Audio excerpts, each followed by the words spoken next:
Les noces de Cana constituent donc le deuxième mystère lumineux du Très Saint Rosaire. À signaler tout d'abord que ce mystère des noces de Cana dans la liturgie orientale est associé à deux autres mystères, à savoir la visite des mages à Bethléem et le baptême de notre Seigneur Jésus-Christ, qui constitue le premier mystère lumineux, et les noces de Cana.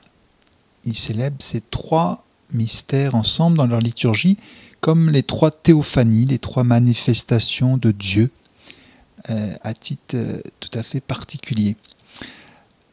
Ainsi, nous allons nous intéresser aux noces de Cana qui est très riche dans son texte biblique, constitué donc de 11 versets au chapitre donc 2e de l'Évangile selon saint Jean, versets 1 à 11. Et je vous invite tout simplement à avancer, comme si on montait un escalier, marche par marche, verset par verset, et voir toute la densité qui est contenue dans toutes ces lignes de la Sainte Écriture. En guise d'introduction, je laisserai la parole à une mystique du XXe siècle, Maria Valtorta, où il nous est rapporté dans ses nombreux écrits. Jésus dit « Les noces de Cana, depuis 20 siècles, elles servent de point de départ aux maîtres spirituels pour prêcher sur la sainteté du mariage, vécu avec la grâce de Dieu, mais aussi sur la puissance des prières de Marie, sur son enseignement sur l'obéissance, faites tout ce qu'il vous dira, ou encore sur ma puissance qui change l'eau en vin. » Voilà, je citerai quelquefois cette mystique, encouragée notamment par le pape Pie XII et par plusieurs cardinaux, plusieurs théologiens. Padre Pio aussi, il avait en grande affection cette mystique, mais je citerai surtout bien sûr des passages de la Sainte Écriture et des docteurs de l'Église comme saint Thomas d'Aquin ou des pères de l'Église comme saint Jean Chrysostome. Voilà, je vais vraiment vous laisser goûter toutes ces explications qui sont assez denses, hein, donc n'hésitez pas à reprendre ça, à vous laisser imprégner de toutes ces lumières qui vont vous être données sur ces noces de Cana qui constituent un mystère très profond. Alors, commençons tout d'abord par le premier verset, c'est « Le 3e jour, il y eut un mariage à Cana de Galilée ».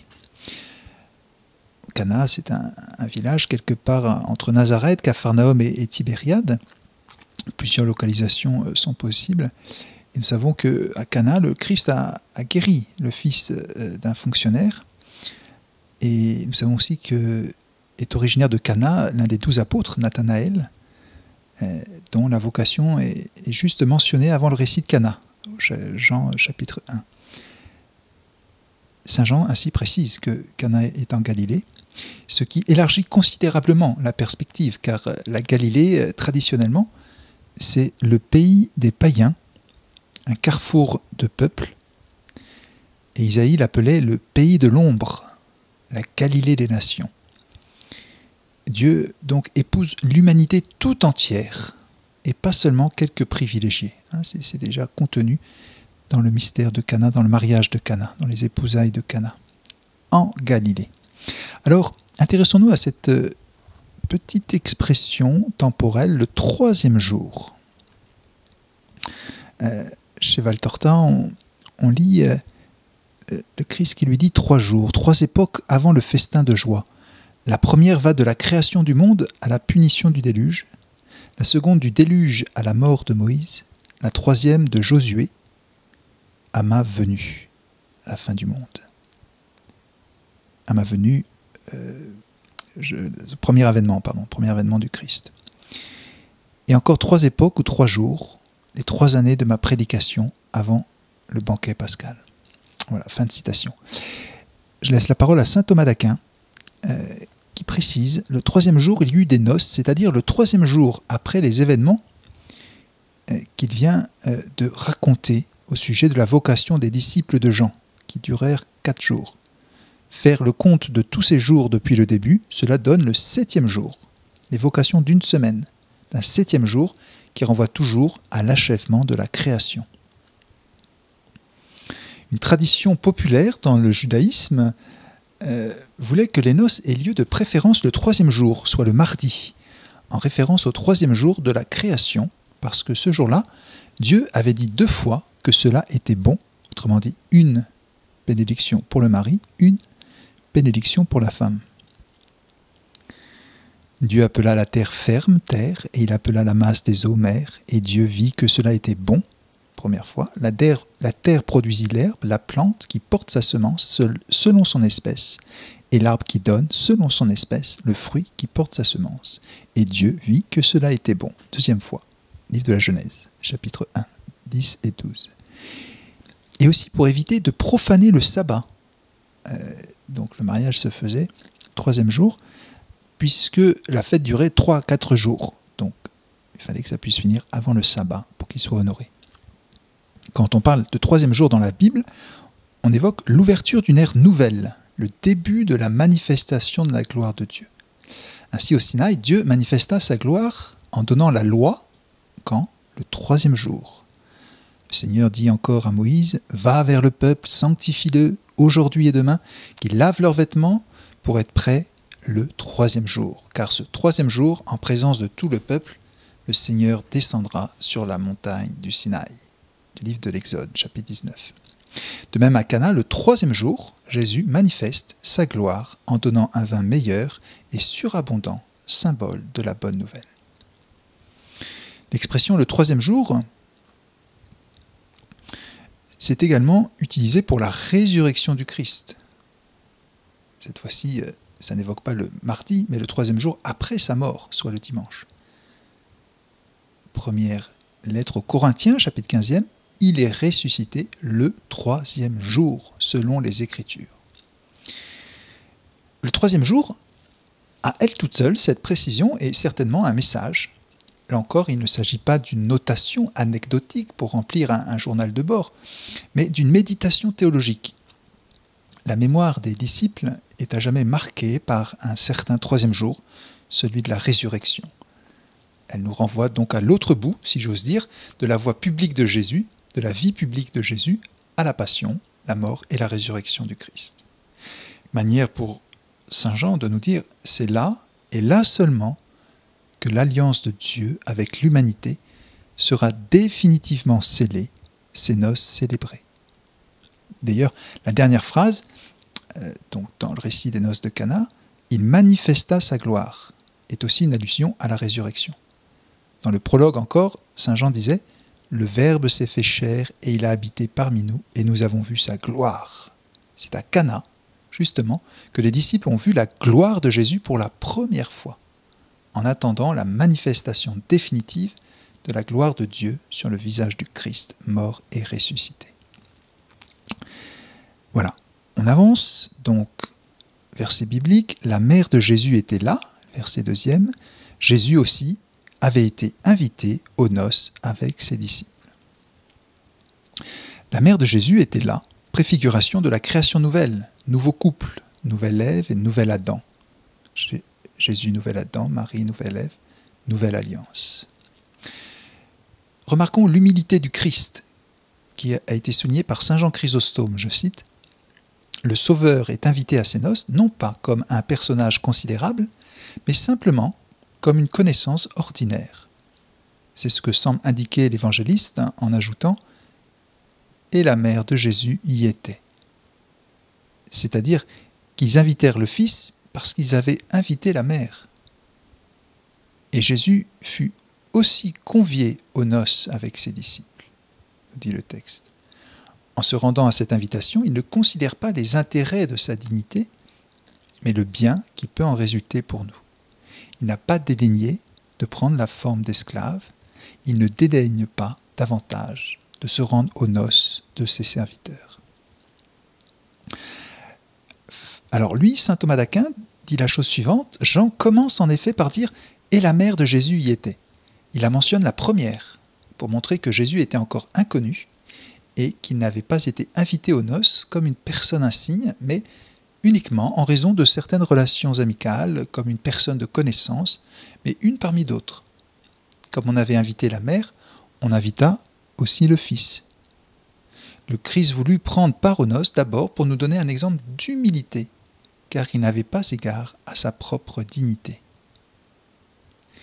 Et parce que dans ces noces considérées dans leur fait historique, une part du miracle revient à la mère du Christ, une autre part au Christ, et une autre part encore aux disciples. L'évangéliste montre ici ce qui revient à la mère du Christ, au Christ et aux disciples. À la mère revient le soin de solliciter le miracle, au Christ de l'accomplir, aux disciples de l'attester. Alors il y a l'expression noces. Les noces, nous savons, c'est l'ensemble des réjouissances, le banquet ou festin, les danses, les divertissements, qui accompagnent un mariage et qui peuvent se prolonger jusqu'à 3, 4, voire même 7 jours, réunissant tout le voisinage, ordinairement dans la maison du mari. Le Nouveau Testament voit dans la grande fête que constituent les noces une figure du festin eschatologique, les noces de l'agneau.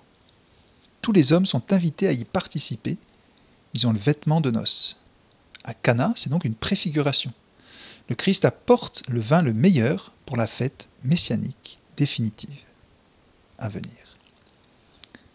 Les relations de Dieu avec Israël et par extension avec l'humanité ont souvent été présentées dans la Bible et repris dans les évangiles comme une alliance nuptiale ou un repas de noces. C'est pourquoi ces noces de Cana sont le premier signe de l'accomplissement de cette alliance et introduisent au mystère du projet de Dieu sur l'humanité. Elle est la nouvelle Ève en face du nouvel Adam.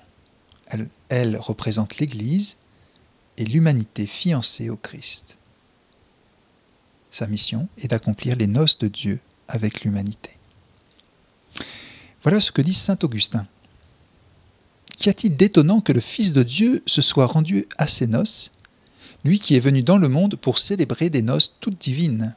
Il a, en effet, une épouse qu'il a rachetée de son sang, à laquelle il a donné l'Esprit Saint pour gage, et qu'il s'est uni dans le sein de la Vierge Marie. Le Verbe est lui-même époux, et la nature humaine est son épouse.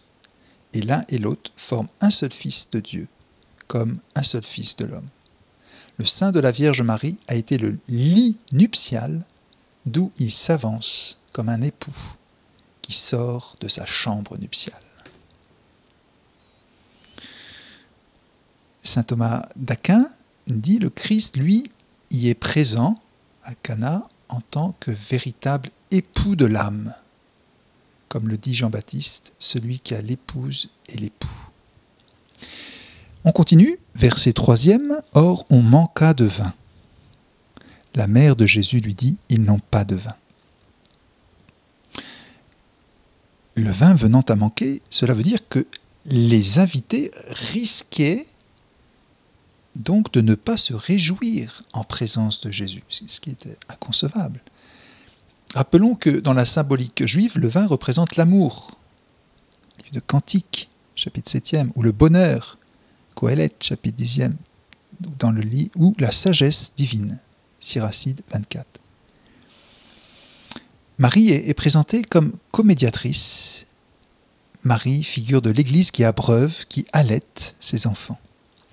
Saint Jean Chrysostome dit « Pourquoi donc Marie ne l'a-t-elle pressé plus tôt de faire des miracles ?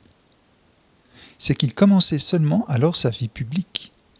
Jusque-là, sa vie extérieure avait été celle d'un homme ordinaire, et sa mère n'avait osé lui faire une demande semblable.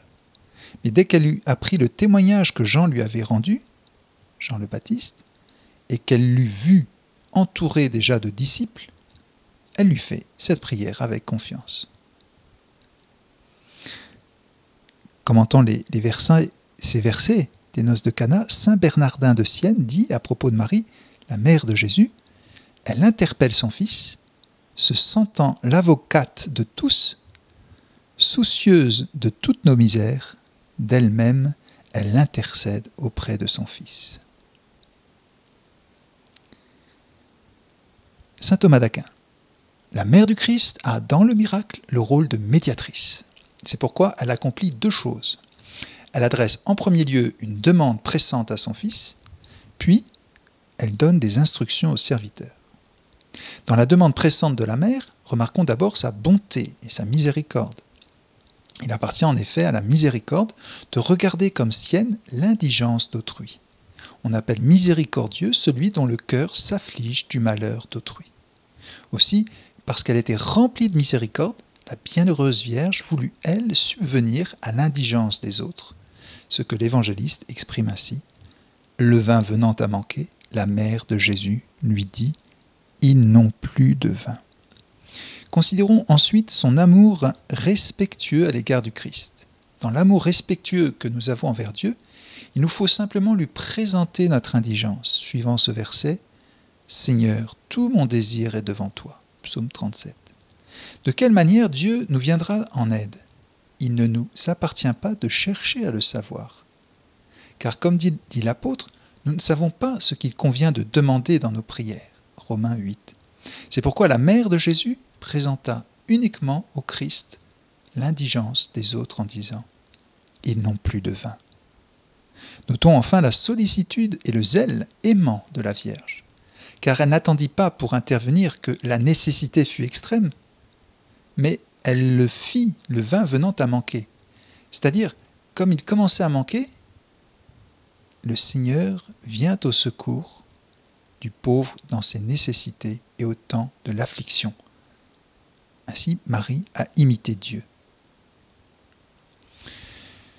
Saint Thomas d'Aquin dit encore, la mère de Jésus lui dit donc, ils n'ont pas de vin, ils n'ont plus de vin. Ici, nous devons savoir qu'avant l'incarnation du Christ, 3 sortes de vins manquaient. Le vin de la justice, celui de la sagesse et celui de la charité ou de la grâce. Le vin, en effet, est âpre, et c'est à ce titre que la justice est appelée vin. Le bon samaritain versa du vin et de l'huile sur les plaies du blessé, c'est-à-dire la sévérité de la justice mêlée à la douceur de la miséricorde. Le vin, d'autre part, réjouit le cœur de l'homme. C'est en cela que la sagesse est vin.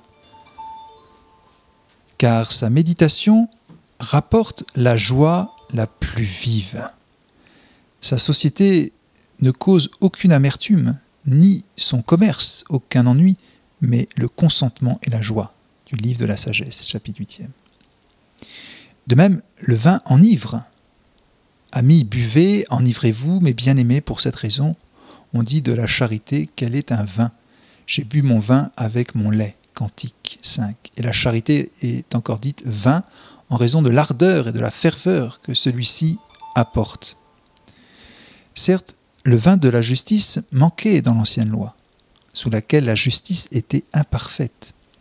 Mais le Christ l'a rendue parfaite, lui qui a dit « Si votre justice ne surpasse pas celle des scribes et des pharisiens, vous n'entrerez pas dans le royaume des cieux. » Le vin de la sagesse manquait aussi car elle était cachée et figurative, puisque, comme le dit l'apôtre au sujet des Juifs, tout leur arrivait en figure. Mais le Christ l'a rendue manifeste car il les enseignait en homme qui a autorité. Enfin, le vin de la charité faisait aussi défaut car les Juifs avaient reçu un esprit de servitude qui les laissait dans la crainte. Mais le Christ changea l'eau et de la crainte en vin de la charité, puisqu'il nous donna un esprit d'adoption filiale qui nous fait crier « Abba, Papa, Père », et que la charité de Dieu a été répandue dans nos cœurs par l'Esprit Saint qui nous a été donné. 4e verset, Jésus lui répond « Femme, que me veux-tu? Mon heure n'est pas encore venue. » Alors, il y a une question de traduction. La sœur Jeanne d'Arc, grande bibliste, disait « Qu'est-ce de moi à toi? Qu'est-ce qui se passe entre moi et toi ?» Jésus a reconnu dans l'initiative de Marie le signe que sa mission doit commencer. Et femme, le mot a ici une note de sacralité, de respect. Jésus l'emploie peut-être par allusion à la Genèse, comme la femme a incité l'homme au péché, c'est la femme qui incite le nouvel Adam à commencer l'œuvre de salut.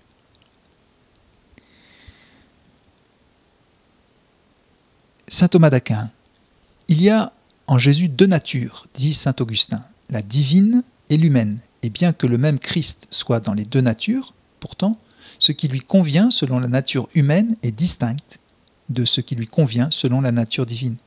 Ainsi, faire des miracles lui appartient selon la nature divine qu'il a reçue du Père. Mais souffrir lui revient selon la nature humaine qu'il a reçue de sa mère. C'est pourquoi à sa mère, qui lui réclame un miracle, il répond « Femme, qu'y a-t-il entre toi et moi ?» Comme s'il disait « Ce qui en moi fait des miracles, je ne l'ai pas reçu de toi. Mais ce que je souffre, c'est-à-dire ce qui me rend capable de souffrir, la nature humaine, je l'ai reçu de toi. C'est pourquoi je te reconnaîtrai lorsque cette faiblesse sera suspendue à la croix. Aussi le Seigneur, ajoute-t-il, mon heure n'est pas encore venue. C'est-à-dire, quand arrivera l'heure de ma passion, alors je te reconnaîtrai pour ma mère. Et c'est pour cela que, suspendu à la croix, Jésus confia sa mère à son disciple. On a peut-être ici, dans l'évangile de Saint Jean, un écho du récit aussi des tentations dans les évangiles synoptiques. Ce qui expliquerait d'ailleurs la sécheresse apparente de la phrase de Jésus à sa mère. Au désert, dans l'épisode des tentations, la question qui s'est posée à Jésus était « Qu'est-ce au juste être fils de Dieu ?» Et le tentateur lui avait susurré, «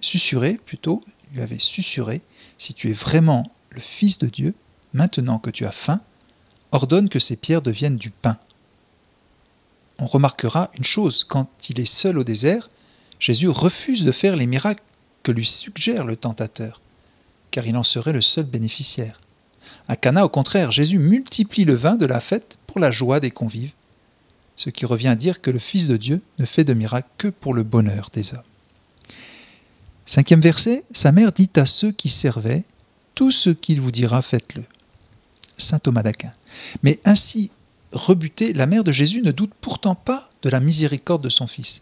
C'est pourquoi elle avertit les serviteurs en disant « Faites tout ce qu'il vous dira. » Ces paroles, à la vérité, renferment la perfection de toute justice, puisque la justice parfaite, c'est d'obéir en toute chose au Christ. Moïse vint apporter au peuple toutes les paroles du Seigneur et toutes les lois. Et le peuple tout entier, d'une seule voix, répondit « Toutes les paroles qu'a dites le Seigneur, nous les accomplirons. » La parole de Marie, « Tout ce qu'il vous dira, faites-le », ne peut s'adresser qu'à Dieu seul, car l'homme peut parfois se tromper. C'est pourquoi, dans ce qui s'oppose à Dieu, nous ne sommes pas tenus d'obéir aux hommes. Il faut obéir à Dieu plutôt qu'aux hommes. Mais à Dieu qui ne se trompe pas, ni ne peut être trompé, nous devons obéir en tout. Verset 6.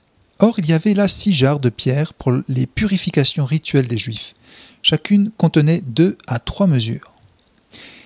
Les cuves d'eau de Cana sont en pierre, et Saint Jean le précise intentionnellement. Les poteries de terre cuites étaient employées pour l'eau potable. Les cuves de pierre pour l'eau des ablutions rituelles. C'est cette eau-là, eau symbolique de l'Alliance, qui est devenue vin des noces.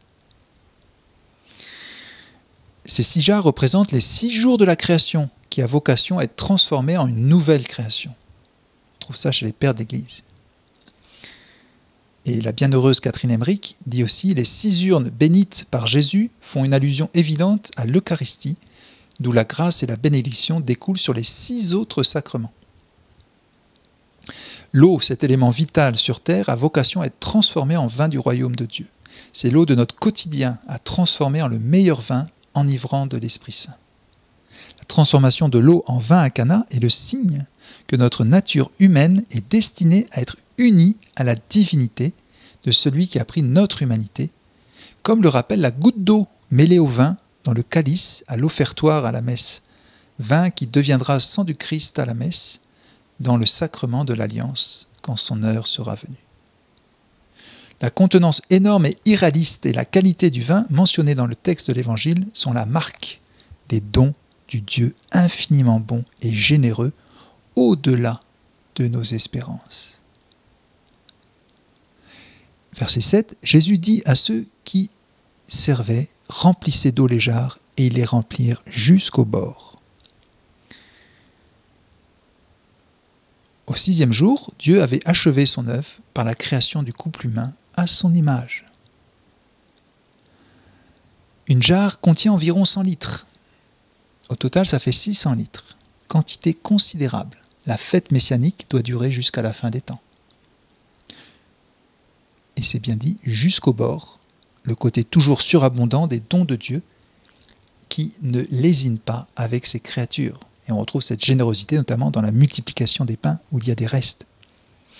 Le Christ s'insère donc dans un rituel de purification, puisque c'est des cuves pour des eaux d'ablution, en lui donnant un sens nouveau, dans l'accomplissement et non pas l'abolition, exactement comme il le fit au repas pascal des Juifs.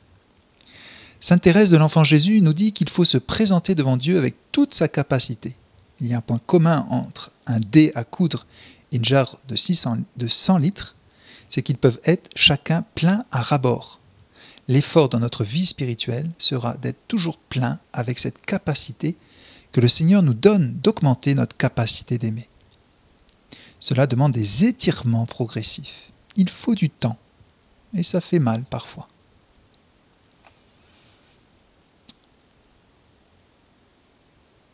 Versets 8 et 9, il leur dit « Maintenant puisez, portez-en au maître du repas. » Ils lui en portèrent.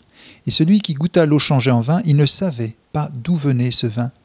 Mais ceux qui servaient le savaient bien, eux qui avaient puisé l'eau. Alors le maître du repas appelle le marié à Cana. Donc là, c'est le premier prodige public. Il se manifeste dans sa puissance, sa dignité et sa mission, le Seigneur Jésus. Et la scène, la première messe, ce sera le dernier prodige public. Le changement de l'eau de la première alliance en vin du règne de Dieu de la nouvelle alliance. Donc les pères de l'Église y ont vu la préfiguration de l'Eucharistie. Jésus ne se contente pas de multiplier le vin, il le crée.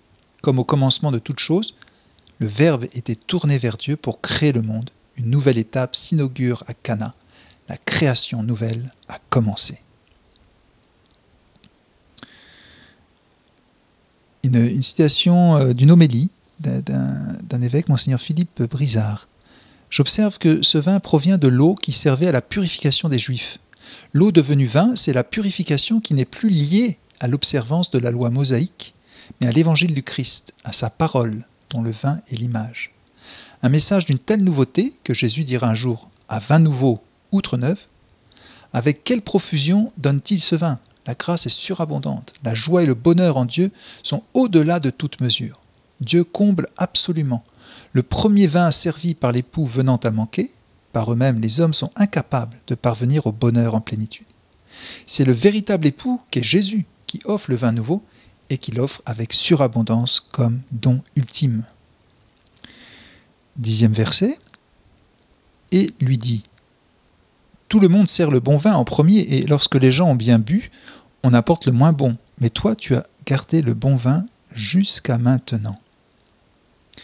Saint Jean Chrysostome dit, en disant ces mots, le maître du repas prononce une parole prophétique, comme le fera Caïphe devant le Sanhédrin. Vous n'y entendez rien, et vous ne considérez pas qu'il est de notre intérêt qu'un homme meure pour le peuple et que toute la nation ne périsse point. Mais aucun des deux n'en a conscience. Ainsi, l'ordonnance de la noce annonce le commencement et la fin de quelque chose. Le commencement, c'est l'accomplissement qui était en attente de plénitude. Verset 11, tel fut le commencement des signes que Jésus accomplit. C'était à Cana de Galilée, il manifesta sa gloire et ses disciples crurent en lui. Le mot signe apparaît 17 fois dans l'Évangile selon saint Jean, avec le sens non seulement de miracle, mais aussi d'intervention puissante et bienfaisante de l'Esprit, l'acte signifiant l'arrivée du règne messianique et permettant déjà de voir quelque chose de la gloire éternelle du Fils de Dieu. Les disciples ne découvriront le miracle qu'après coup, mais les seuls qui sont réellement dans la confidence, et saint Jean le souligne, ce sont les serviteurs. Ils le savaient dans leur chair, si j'ose dire, parce que ce sont eux qui sont allés puiser l'eau, qui l'ont transportée, et tout cela dans une obéissance aveugle, sans comprendre peut-être à quoi allait servir cette eau. Mais bien sûr, nous ne sommes pas surpris, outre mesure, que des pauvres soient les premiers au courant du projet de Dieu. Saint Thomas d'Aquin et ses disciples crurent en lui. Mais comment crurent-ils ? Car ils étaient déjà disciples et avaient cru auparavant. Il faut répondre qu'on nomme parfois une chose non selon ce qu'elle est maintenant, mais selon ce qu'elle sera. Ainsi on dit l'apôtre Paul est né à Tars en Cilicie, non qu'il n'y soit né apôtre, mais parce que c'est là que naquit le futur apôtre. De même, on dit ici « et ses disciples crurent en lui », c'est-à-dire ceux qui seraient plus tard ses disciples. Ou encore, il faut dire qu'ils avaient d'abord cru en lui comme un homme de bien, prêchant une doctrine juste et droite, mais qu'ils croient désormais en lui comme Dieu.